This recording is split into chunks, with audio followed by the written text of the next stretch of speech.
Good day. For the duration of this video, it's going to be a short video just to show you how to indicate what is a fault and what is a fire on your fire control panel.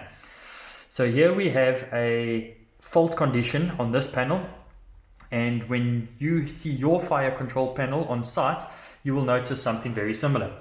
So here we've got one zone in fault, and how to see these, it's pretty simple. There's that more arrow, which is that arrow over there.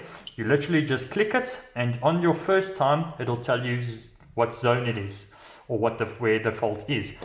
Zone 200 indicates that it is a fault on the panel. You click again the arrow. Now it'll bring up the different faults that are on that panel. So on this panel we've obviously got a battery fault. This is a testing panel, so please excuse the fault. We've got a battery fault, we've got a loop card, and we've got a fire control service due. Most of the times you will either have a service due fault or you will have a battery fault. There could be other faults on your panel, but for this purpose of the video, that is the faults on there. And what you should do is, if you're getting faults, the first thing to do is actually phone your service provider. Thank you.